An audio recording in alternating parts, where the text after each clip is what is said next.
Hello, my beautiful friends. It's time for my March wrap up where I tell you everything that I read, all the ratings, the vlogs that I made with all of these books. And then I also have, I think, 6 that I haven't talked to you about yet. So I will review those now. First things first, these are my stats. I read 23 books in March. I had mostly 4-star reads, but I had 4 5-stars in March. I feel alive. That's double what I've gotten in January or February. So an incredible month indeed. Going through all the ratings I've already given and just reminding you of what they were, and then I'll link all the vlogs down below in which I read these. This whole stack is books that I purchased or owned. Like, they're books that I have physically and I'm keeping, which means I gave them like over 4 stars. So these are going officially on my bookshelves. I don't have to get rid of them. Well, I don't have to get rid of any books, but I'm trying to get rid of books that I don't like, which is normal for most people. Ghastly Catastrophe, the 10th book in the Chronicles series, I gave 4 stars. Convenience Store Woman by Sakyaka Murata, translated by Ginny Tapley Takamori, I gave just a 4 or just under a 4. Paradise Logic by Sophie Kemp, I gave a 5. Five Little Indians by Michelle Good, I gave a 4. Back to Back Romance Wins, I gave both these 4.2 stars. Promise Me Sunshine by Cara Bastone, and It's Different This Time by Joss Richard. Erasure by Percival Everett, I gave a 4. And The Bluest Eye by Toni Morrison, I'm leaving unrated. This next little stack is library books that I would like to now purchase. I would like to own these, so I'll be keeping an eye out at any used bookstores, thrift stores, etc.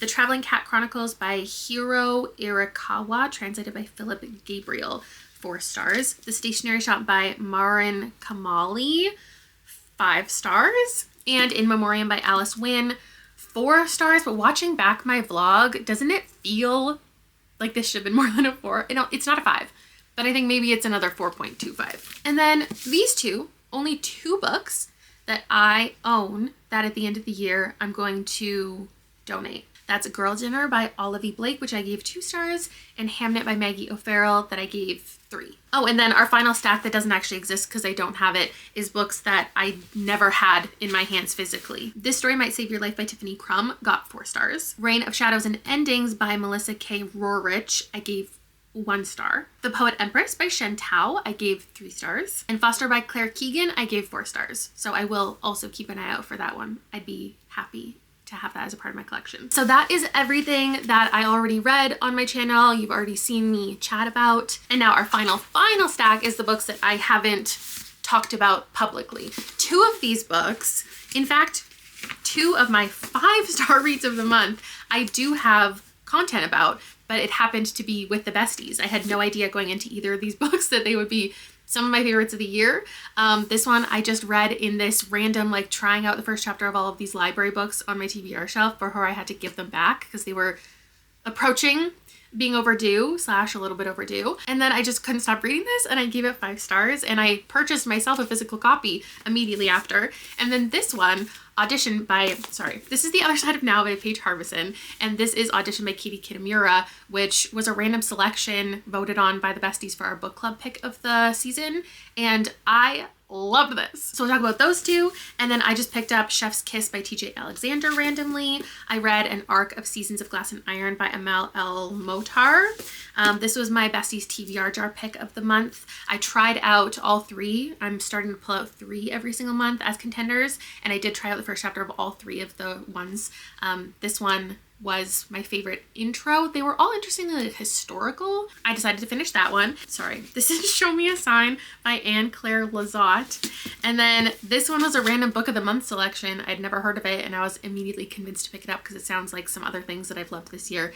And I read this, Love is an Algorithm by Laura Brooke Robson. Now let's go with, the besties TBR jar pick first because I'll get through this rather quickly. This is one that I feel like I should leave unrated because it is middle grade. It's not for me, and I didn't really like it, but I do appreciate what it is. My instant decision was a 3-star at the end, but I don't know if that's fair. So this started out really intriguing, and the first half of this I really enjoyed. We're on Martha's Vineyard in, 1805. And Martha's Vineyard is and was known and is in this book known for having a very high deaf population. Following this young deaf girl, deaf family members, deaf friends, and just living life and having experiences with her family in school and such. And there's this person who comes to the island who wants to understand why this phenomenon is happening. And I don't think this would be a spoiler, but if you truly don't want to know anything about this, then maybe skip over it. It's just hard to talk about what I didn't like about it without discussing it.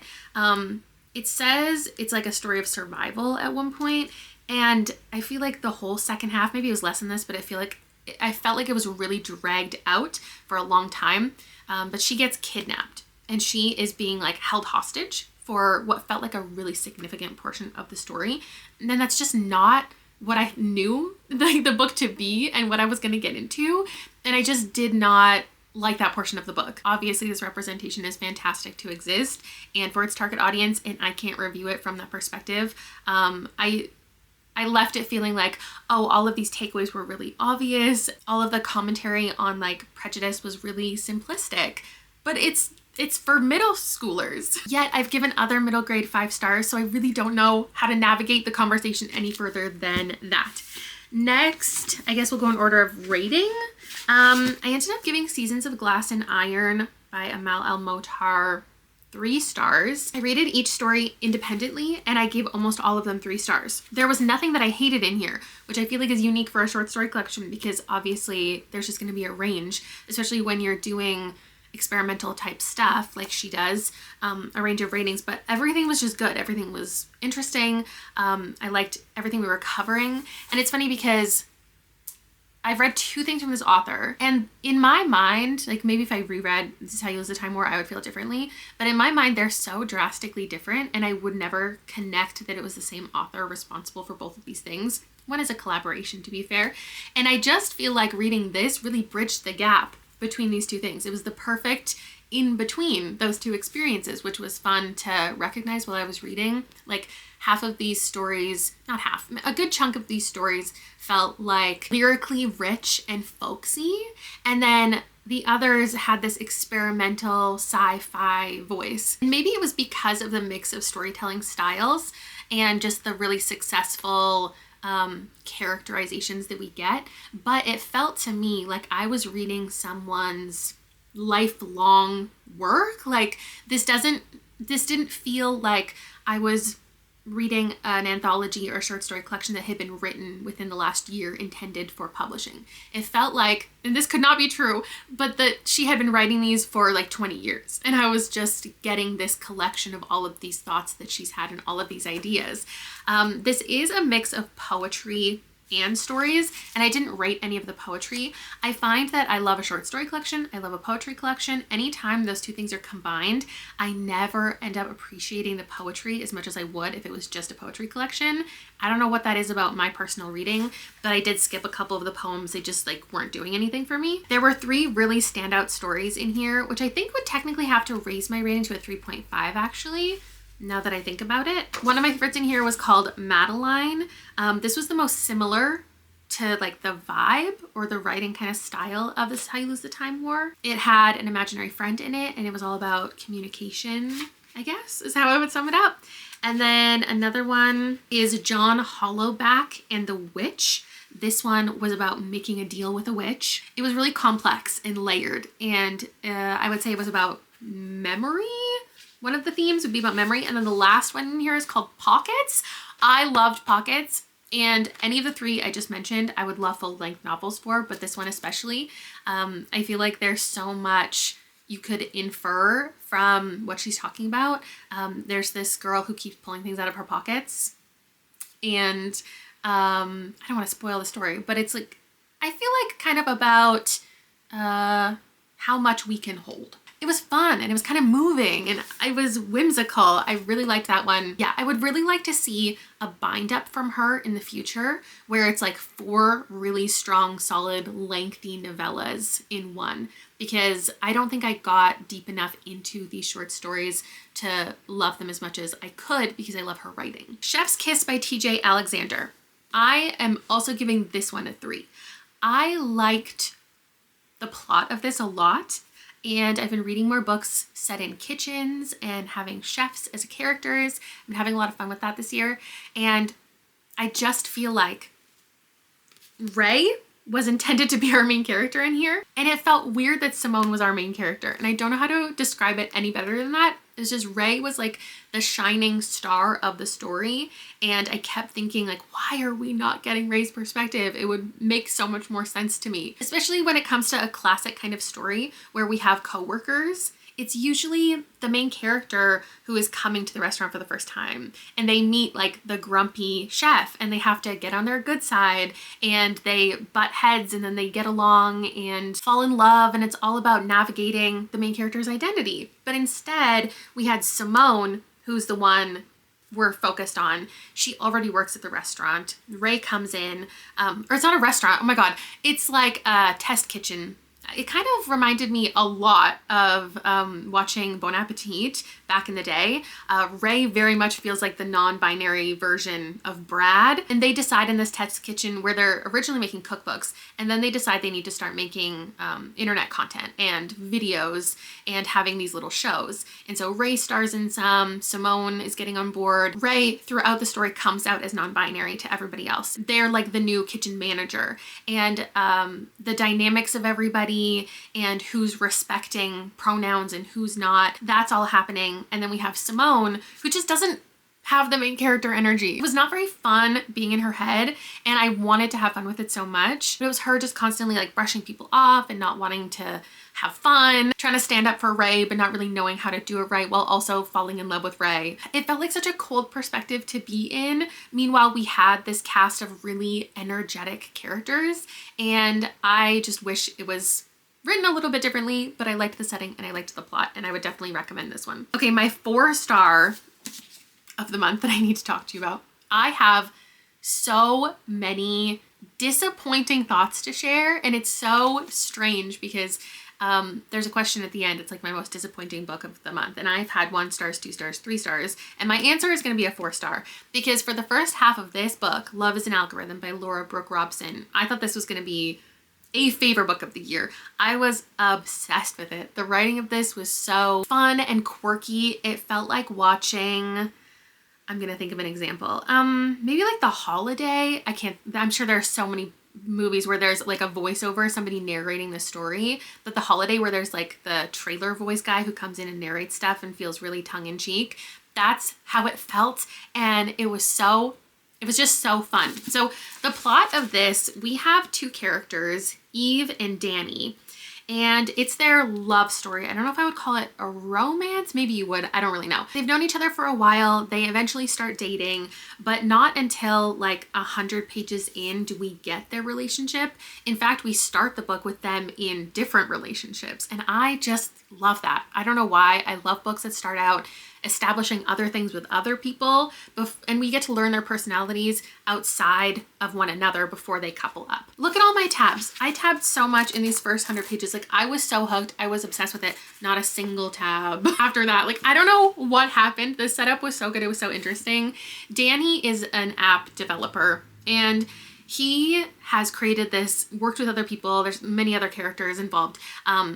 This app that works with AI to find you your perfect partner. So it's a dating app, and then because I love books about like workplace stuff and business stuff, they talk so much about this app and what it needs to turn into to be successful. So like once people get their partner, they leave the app. So how do we keep them on the app? And how do we create the app to be something even better than the original plan? So it becomes a relationship app where people can talk to this AI. He's passionate about AI. She's against AI. Gets roped into it with him because it's improving their relationship. You talk to this robot, and you and your partner can both talk to it, and it'll give you advice, and it'll get to know you, and it'll help you out with your relationship and give you like a rating for your relationship, like how strong you are. She, on the other hand, works in music. She's a musician, and like I knew that in the synopsis and I thought I could handle it, but the book became so much about her fame and popularity and life in the limelight, and that's just not what I personally signed up for. Not only that, but it just became so dull, and I truly don't know what happened. I don't know if my just brain shut off and I didn't care, or if the author just phoned it in for the second half, because when I tell you this first half was some of the most intriguing, dynamic between these two characters and their business stuff that I've ever read. Like, I loved it. I was so sucked in. I read something recently called Notes on Infinity, and I was like, oh my god, this is gonna be like that, but so much more of me rooting for their relationship, and it's got so much more good vibes. It bounced back and forth through time, which was really fun. It's like 2 years ago, and then 4 years ago, and then current day, and he is such an overthinker, and it's kind of the ultimate show and don't tell kind of situation when you get to know a character based on what they've gone through, and we see how they're behaving, but we don't really get total evidence of how they became the person that they are, but you can assume so many things. It's like meeting Danny and being in his head. I could picture exactly like how his childhood was based on little context clues and how he became the person that he is, his Enneagram, probably his zodiac. His idea with creating this app is that it will solve all of his problems because he's such an overthinker and he wants to know what the other person is thinking all the time, but doesn't know how to perfectly communicate. So he's like, hey, instead of taking my walls down, let me put a wall of an AI in between us. And instead of asking you directly, I'll have the bot ask you questions. And then I'll know how to perfectly respond at the end. And this AI will just tell me how to be the perfect boyfriend. This is the kind of internal monologue we get from him. Eve didn't respond to his last message, which is fine, fair. This was a goodbye conversation anyway, and maybe she just couldn't think of anything to say. Or maybe conversations about leading people on are particularly fraught for Eve because she's worried she's leading Danny on, because while she's enjoying the relationship-ish aspects of their dynamic, she does not actually want a relationship. Danny shuts his laptop and puts his phone on Do Not Disturb on the other side of the room. Then he wonders if Eve will see the Do Not Disturb and think Danny has gone to bed at 10:30 on a Friday like an octogenarian. He turns Do Not Disturb back off and powers down the phone instead. You are literally losing it, Danny says. He flops back onto his bed and presses the tip of his fingers against his eyelids. You are genuinely fucked. And then like 2 pages later, is she or is she not the love of his life? Can he or can he not introduce her to his dad? Should he or should he not start telling people that this is the woman he's going to marry? Which makes for a very cute story if he ends up being right, and a very pathetic gaffe if he ends up being wrong. And then her perspective, she's just such a lover girl. She's basically the Taylor Swift in the book, essentially. Eve doesn't say she loves him even though she does. Why not? Because she read a magazine at age 12 that said men need a chase, and this worked its way into her brain on an inexorable level because she suspects this is the last time she will say it for the first time. It's just the speed at which their relationship happens so quickly after it doesn't happen for so long. I don't know. There was something about it that had me so just like sucked into this book. And so I feel like I would still recommend it because that's only the first 100 pages and then like so much is happening. But the takeaway at the end is like, I shouldn't run your relationship, which that's not a spoiler, because like obviously that's going to be the takeaway, is that they aren't communicating perfectly because they're communicating through something instead of just to each other. This book was so good for so much of it. Okay, now this one, this 5-star, The Other Side of Now by Paige Harbison. This is just the perfect Kayla kind of book.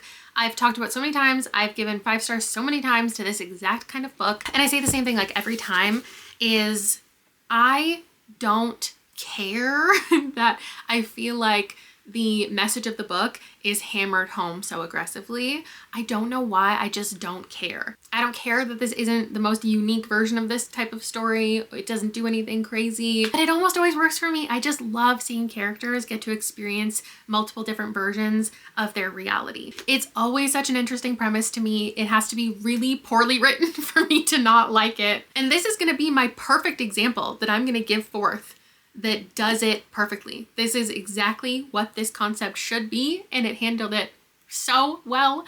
So we have this woman, she is an actor, and she's like struggling a little bit with her career. She feels like she's gotten a little bit caught up. This isn't necessarily how it kicks off. It's more upon reflection. She's like, oh, maybe I wasn't totally happy. Maybe the PR relationship isn't actually great for me. Maybe I've had a little bit too much Botox and filler. So she decides to take a little break. She gets on a plane. She's gonna take a trip to Ireland. And when she gets there, all of the people in this small little town already know her and treat her as if that's her, and they've known her all along. And she's like, I don't know any of you. And she's kind of, it's that situation where it's a fish out of water, where you just have to go along with it and pretend like you know what's happening so people don't think you're crazy. And meanwhile, she thinks she's crazy and she's losing it. And so she does let a couple people in on it. She has like a new best friend, and she has a love interest, and she has all these people who know her. And even her mom, her like relationship with her parents is a little bit different. And so she's letting people in on it. She's like, I have this other life, and she's trying to prove it to people. And everyone has a different reaction to it. Some people are like, yeah, totally, I definitely believe you. And some people are like, you are having a mental health crisis. Like, let's get you help. And what's fun about it is we're covering both kind of realities, like reflecting on those realities. So she gets to think about her life in Hollywood, and is it everything that she dreamed it would be? Because her living in Ireland as if this was her real life, she never got to go to Hollywood. So maybe she's still in this version obsessing over, what if my life was perfect, and what if I got everything that I want in Hollywood, and what if I'm wasting my time in this little Irish town with all of these people? So she gets to reflect on if her life had gone a different way, and thinking about the journey that she's on, like in reality. And then she also gets thrown into this small town Irish life and gets to look at her life as if like this is what had happened, and maybe I should appreciate it more, and maybe I should be nicer to people, and maybe I should whatever. And so both are getting explored, even though we're only technically living the entire book in one of them. And also there's a big grief storyline. In one of these realities, someone has died, and in the other reality, that person is still around, and it's dealing with the relationship fallout and reconnecting with people, also falling in love. I don't want to pitch this as a romance, but without the romantic component, I don't know if I'd be gushing over it quite as much, but just the little bit we get is so good. Don't think that everyone's going to feel that way. I don't think everyone by any means is going to love this, but I loved it. And if you can believe it, that's not even my favorite book of the month. It's this one. This is my favorite book of the year, in fact. It's Audition by Katie Kitamura. And I am a little bit far away from it now. It's been a couple weeks since our live show discussion, so I feel like I can hopefully appropriately sell it and not oversell it, because I, having spoken with everybody, know that this is not a book for everyone. And in fact, a lot of people are going to hate this. And just because it's my favorite, I don't want to pitch the book as if it's like exciting, but the way that I want to talk about is how exciting this felt to me, not in plot, but just in reading it. Like, it reminded me of reading, there are probably so many examples that I just can't think of, but Rested to Teeth, where there is a plot and there's things happening, but a lot of the enjoyment of the story is in your own mind, like after you read the book. Because if you don't know, in that book, we have one character who's black and one character who's white, but we don't find out who it is in the story. It's never explained. And you can decide on your own which the truth is. And there is no truth, so like it doesn't actually matter. Like, you'll never be right, but you'll also never be wrong. And so Audition, Katie Kitamura talks in interviews at length about how this is not a book that she wanted to answer a question for. And it's like a collaboration with the author and the reader, which I just think is so fun. And you get to have so many theories, if you want to, about what's actually happening in the book. You can read the book front to back and go, okay, like what was the point? I don't get it. Never think about it again. Or you can sit and you can ponder, what was she trying to say? And I think there's like 4 different theories, and I talked about all of them in a very long live show. And because of the way that this book is written and the intent of it, it's very hard to talk about. And so I find myself not even explaining the synopsis. I want to explain the book like this. It is written in 2 parts, 2 halves. We have various characters. Our main character is a woman. She remains unnamed in the text, and she works as an actor. And there's stuff with her dynamic with family and with coworkers and people in that scene. And there, between part 1 and part 2, there is a missing chapter or a missing conversation, or something is missing, but I don't know what, and you won't know what, and the author doesn't know what. Something is missing, and the dynamics between the characters shift in the second part. And you then get to think, why? Why did it change? What's actually happening? Are people aware of what has happened, or is this a big metaphor for art? There are themes of like paranoia and jealousy, fertility and memory, and I think a lot of people don't love the reading experience. The dialogue is within the text. There are no quotation marks, an unnamed narrator, things that make it sound very pretentious. And so if you already know about yourself that you can like a book like that, then maybe it will be for you. I would have imploded if this was not a book club pick. If I just had to read this on my own and I didn't get to have a discussion afterwards and I just had to comb through like Goodreads reviews or Reddit or whatever, I would have lost my mind. So I'm so glad I got to sit down and like really dissect it with everybody, because again, there is no answer, but just getting to talk through all of the theories was really important to me. And now we have the survey at the end, the superlatives, if you will. Favorite book? That's Audition. Least favorite book? That's Reign of Shadows and Endings. Only had one star. I think it was horrific. Lee written. I thought it was abysmal. However, if you watch the vlog, I did go on to read sections from subsequent books in the series, and I kind of think overall, I might have given the series like a 3-star. And so maybe the setup was worth it, but it was so poorly written, I can't like move the rating up or anything. Most disappointing, like I said, Love is an Algorithm. I think it was unfair for me to say like half of the book was not interesting. It was maybe more just the final quarter. But this writing style is so for me. So for the question of an author you want to read more from, this one, Laura Brooke Robson, I would definitely be intrigued to pick up something else from her. And honestly, Cara Bastone, because I didn't think that there were going to be very many authors out there who could make me care about a grief-centric romance or like a sad adjacent romance. And the way that she balanced things was incredible in here. Like, this main character was so quirky and fun, and the dynamic between this character who like on paper, I don't like the dynamic between this relationship where someone has to like really care for the other one, kind of keep the other one alive. I don't know, there was just something about it that was really good for me. And I have already read a Cara Bastone, or I listened to something called, I think maybe This Time, which was just an audiobook experience. Also Tiffany Crumb though, because this is one of my favorite thrillers until it didn't shock and surprise me, which really pissed me off because it was so well written and the audiobook was so well narrated. The fact that it didn't have twists and turns in the way that I had hoped, and it was just kind of a more generic mystery thriller, was disappointing. But I want to read more from her, because I imagine the more you write mystery thrillers, the more unique kind of reveals you have to come up with. Best audio, that's the one. This Story Will Save Your Life.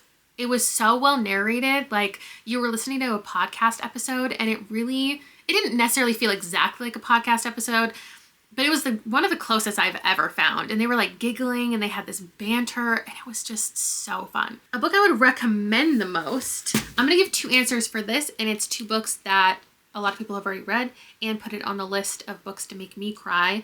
We're pretty successful in that, and therefore I would like to recommend them back. The Traveling Cat Chronicles and In Memoriam. This is so much more accessible than I thought it would if you're not someone who reads a lot of historical war books, but you love characters and you love relationships. Like this is really good. And then Traveling Cat Chronicles, like it's just gonna make you sad, but in a good way, in a beautiful way. My favorite characters, okay, honestly, Ellie and Gaunt in here, I really liked following them and the letters they were sending each other. It made me feel a lot. And then more romantic relationships, Balmain and Roya in the stationery shop. I really loved their dynamic. I loved the letters they had between them as well. And then of course, I read the 10th Veronica Speedwell. So my favorite characters remain Veronica and Stoker. I think that they are fantastic. Favorite cover? I'm gonna go with the colors on It's Different This Time. I think this is so pretty. And then the other one, like just stylistically overall, is Hamnet.